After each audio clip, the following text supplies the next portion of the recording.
conquête de la souveraineté passe avant tout par l'exploitation des ressources nationales au profit de nos populations.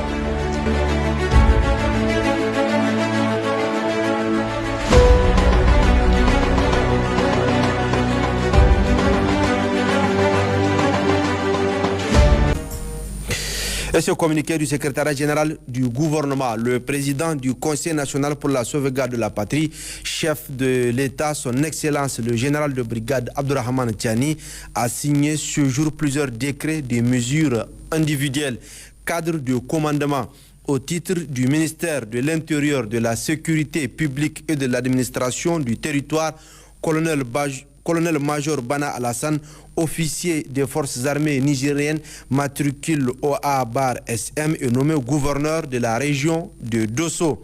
Colonel Masalati Mahaman Sani, matricule 71 184-G et nommé gouverneur de la région de Zender.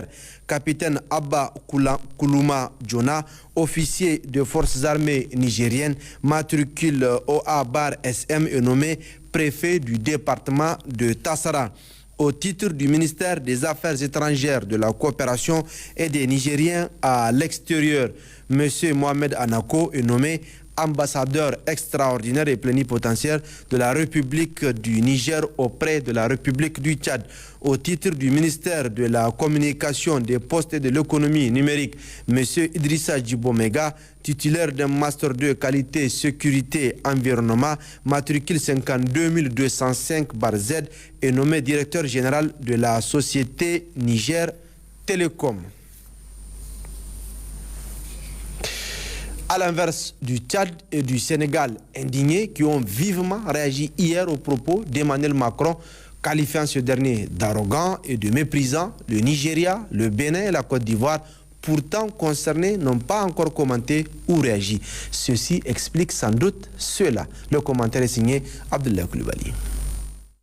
72 heures après les propos tenus lundi par Emmanuel Macron mettant en cause certains chefs d'État africains complices, selon lui, du retrait déguisé des troupes françaises de certains pays valets locaux, seuls le Tchad et le Sénégal, qui semblent ne rien se reprocher, ont réagi à ce jour, qualifiant le chef de l'État français d'arrogant et de méprisant.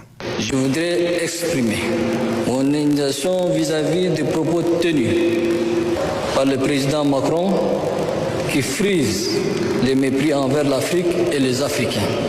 Pour leur part, le Nigeria, le Bénin, pourtant clairement cité par Macron, mais aussi la Côte d'Ivoire, qui a également annoncé récemment le retrait des troupes françaises, n'ont toujours pas réagi, à croire qu'il ne s'est rien passé. Un silence lourd de sens qui en dit long sur une situation sans doute bien inconfortable pour les dirigeants de ces trois États dont on savait déjà la grande proximité avec Macron et surtout les velléités d'agression à peine voilées contre le Niger. Sur ce point, Macron a été on ne peut plus clair. La France va qualifier la menace en intelligence avec ses valets locaux. On va demander à nos partenaires de savoir exprimer leurs besoins en termes de défense. On va qualifier la menace avec eux. Et on va aussi inventer de nouvelles relations. Comme on l'a fait ces dernières années avec le Bénin, relation inédite, comme on va le faire avec le Nigeria, où on a commencé un dialogue stratégique qui n'existait pas jusqu'alors, ce qui était une aberration. Le mensonge a beau courir, la vérité finit toujours par le rattraper. L'histoire a encore donné raison au général Abdourahmane Tiani. Justement, le président du Conseil national pour la sauvegarde de la patrie, chef de l'État, le général Abdourahmane Tiani, a dépêché hier une importante délégation conduite par le Premier ministre, ministre de l'économie et des finances Ali Mohamed Lamine, qui était accompagné par le ministre de la jeunesse, de la culture, des arts et du sport, le ministre des Affaires étrangères, de la coopération et des Nigériens à l'extérieur, le ministre directeur de cabinet du président du Conseil national pour la sauvegarde de la patrie, chef de l'État, et le conseiller du Premier ministre, conseiller spécial chargé des questions politiques et diplomatiques. Le Premier ministre a assisté donc à l'investiture du nouveau président élu du Ghana, John Mahama Dramani. Le résumé de cette cérémonie.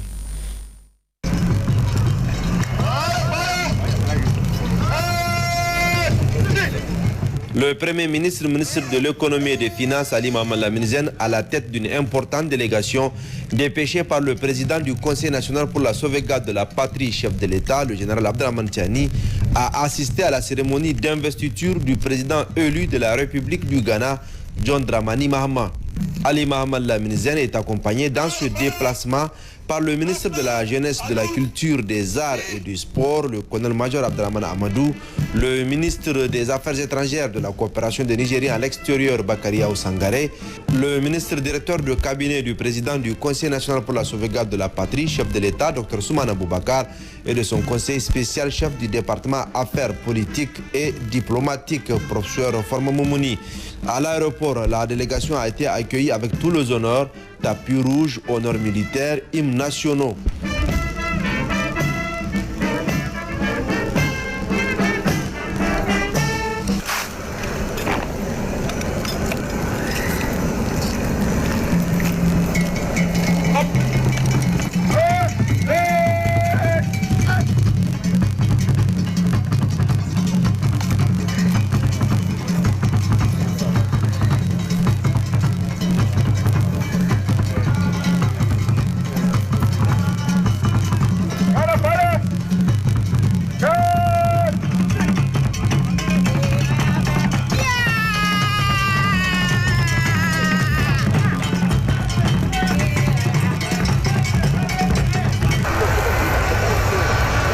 Au Black Star Square, place publique au cœur d'Accra, ils sont des milliers de Ghanéens à prendre part à cette cérémonie solennelle d'investiture du nouveau président élu du Ghana, John Dramani Mahama. Il prête serment.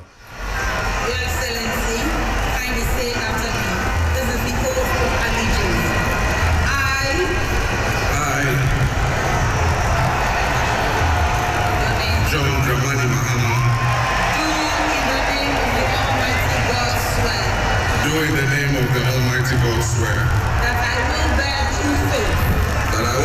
true faith, and allegiance to the Republic of Ghana, as by law established, that I will uphold the sovereignty and integrity of Ghana, and that I will preserve,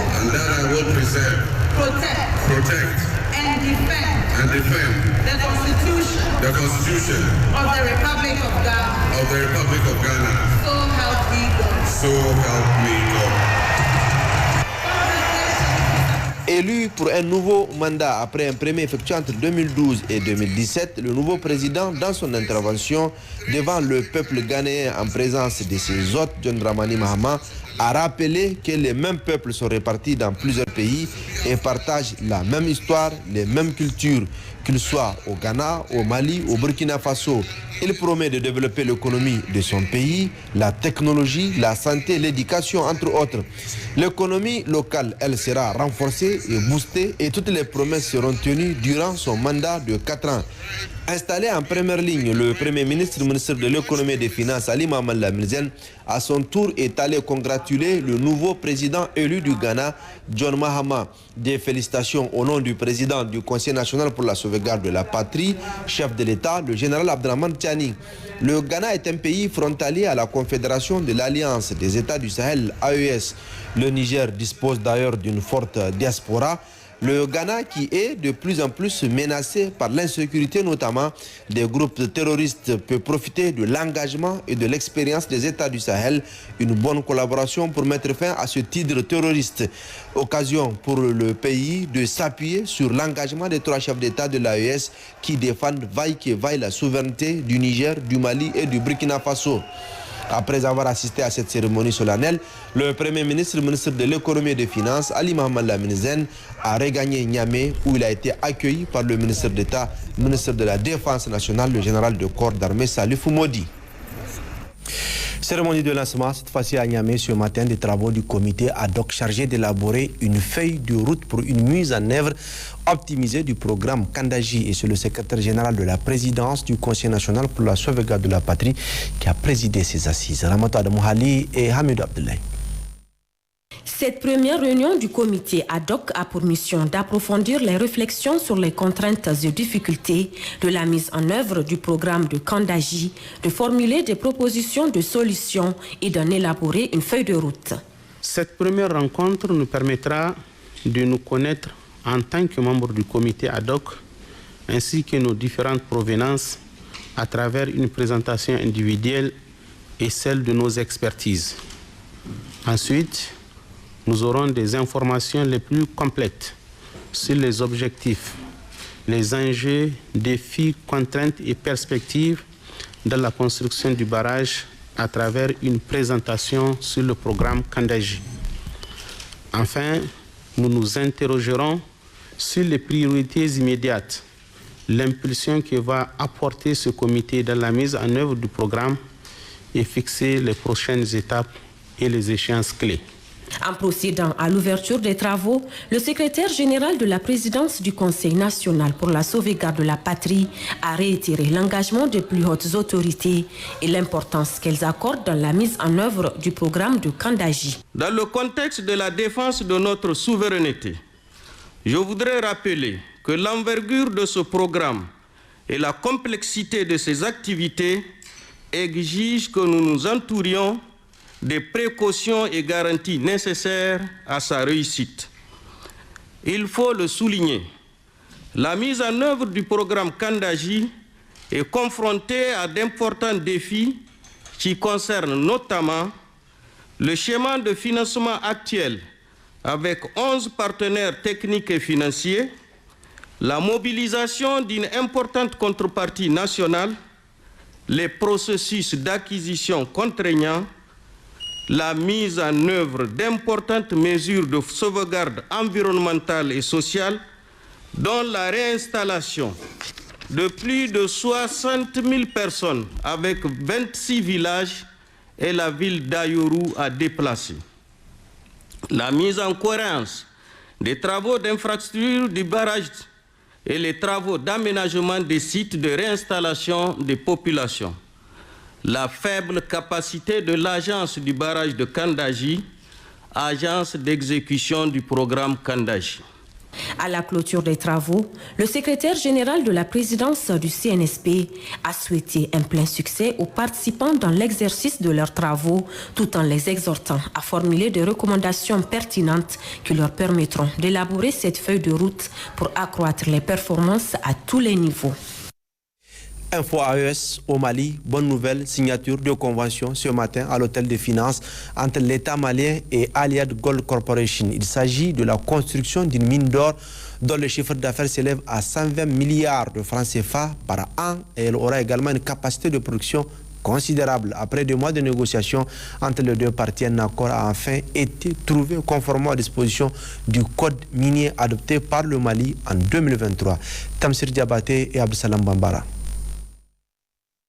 Le code minier et son contenu local de 2023, des réformes qui portent fruit par la demande croissante des investisseurs, comme c'était le cas ce mardi 7 janvier 2025 à l'hôtel des finances pour la signature de convention entre l'État malien et le groupe Allied Gold. Le chiffre d'affaires attendu est d'environ 110 à 120 milliards de francs CFA par an. Donc l'État va bénéficier donc des dividendes, l'État va bénéficier donc de l'application de tous les textes, que ce soit les fonds, que ce soit la table ISCP, étant donné que c'est pour l'instant une mine dont les minéraux vont être traités dans une autre mine appartenant à ELA, donc il y aura les taxes par péage qui vont aussi être dues. Donc c'est pour dire que le nouveau code que nous venons de mettre en place donc, est un code non seulement qui va permettre à l'État d'assurer le financement en tout cas des besoins de la population à travers ce secteur qui est un secteur crucial aujourd'hui, mais également c'est un code qui va permettre également aux sociétés donc, de pouvoir venir investir tranquillement en toute sécurité. Cette signature de convention est la concrétisation de l'exploitation d'une mine d'or. Elle aura un chiffre d'affaires de 120 milliards par an. La petite mine de Kourali Sud devient ainsi la grande mine dans le strict respect de toutes les réglementations en vigueur. Au-delà du fait que l'État prend 35% des actions, il est important de rappeler que cette nouvelle mine, justement qui exploite donc de l'oxydé,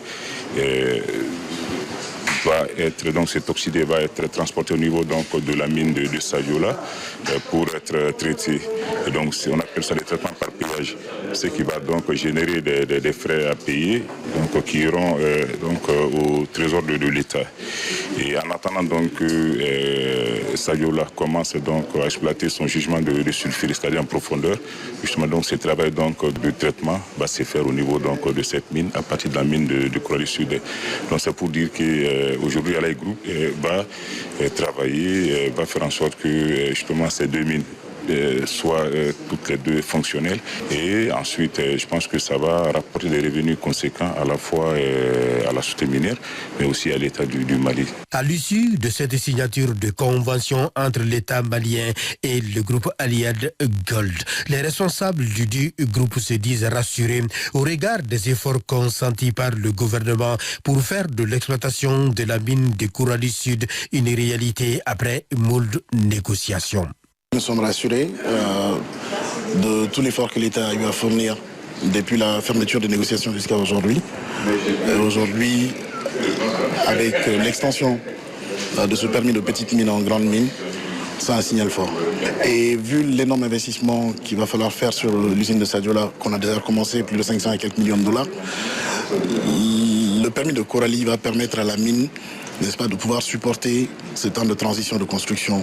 Et cette mine d'or est située dans la région de Caille, avec un permis d'exploitation qui s'étend sur 5 ans pour la première phase. Durant ce séjour hier à Accra, le président du Faso, le capitaine Ibrahim Traoré, s'est entretenu avec ses compatriotes vivant au Ghana. Les échanges ont porté essentiellement sur la vie de la nation et les conditions de vie de cette diaspora burkinabé. Des échanges jugés fructueux au regard de la perspective qu'ils œuvrent pour un Burkina meilleur. Bienvenue, Tansa. Il était très attendu. Le capitaine Ibrahim Traoré est enfin là pour ce premier face-à-face avec les Burkinabés vivant ici au Ghana.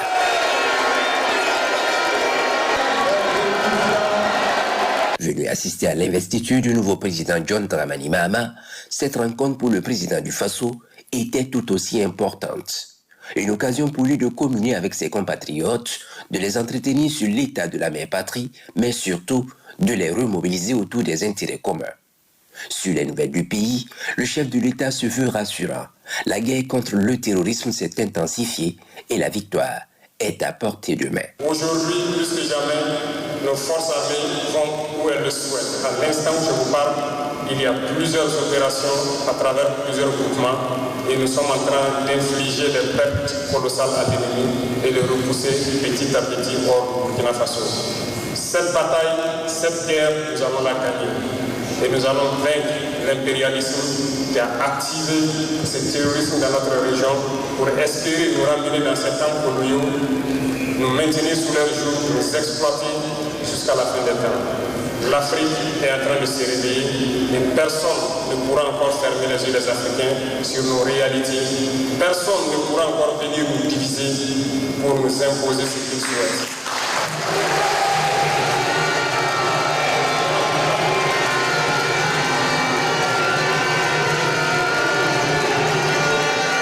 Message reçu. Le capitaine Ibrahim Traoré et son équipe peuvent compter sur ces hommes et femmes prêts à y mettre du leur pour que la victoire contre les forces du mal soit éclatante. La diaspora burkinabé au Ghana est constituée d'inconditionnels BDP, ce qui, vous et toute la nation, peut compter. Notez que nous, diaspora burkinabé vivant au Ghana, nous sommes au-delà du concept BDP. Pour nous, c'est un devoir de défense de la patrie. Soutenir la mère patrie, mais aussi son pays d'accueil, c'est le souhait du président du Faso, pour qui ces Burkinabés y ont intérêt. Je souhaite que vous puissiez accompagner le président John Mahama. La tâche sera difficile. Il y a des défis certainement à venir sur le plan sécuritaire, sur le volet économique. Je souhaite que vous puissiez accompagner les forces de défense et de sécurité du Ghana autant que vous pouvez. Soutenez-les comme si vous étiez en train de soutenir les forces armées burkinabées. Je vous parle de quelque chose. les défis peuvent être très nombreux. En aucun cas, vous ne devez perdre espoir. Vous devez les accompagner et les aider sur tous les plans. Avant de regagner Ouagadougou, 2 doléances sont posées au chef de l'État. Faciliter à ces Burkinabés l'obtention de documents d'identité et de nationalité et leur accorder des facilités pour qu'ils participent au mieux à l'essor de l'économie nationale. Restons dans la Confédération de l'Alliance des États du Sahel AES au Niger, à Niamey, le comité de gestion du Fonds de solidarité pour la sauvegarde de la patrie FSSP a réceptionné ce mercredi 8 janvier 2025 plusieurs contributions en nature et en espèces de la part de bonne volonté. C'était au siège du comité. Issa Ousmane Mohamed et Habib Abdraman. Le Fonds de solidarité pour la sauvegarde de la patrie FSSP continue d'être alimenté par les bonnes volontés de l'intérieur, tout comme de l'extérieur du pays. Ce mercredi matin, la première contribution de cette journée a été... La conquête de la souveraineté passe avant tout par l'exploitation des ressources nationales au profit de nos populations.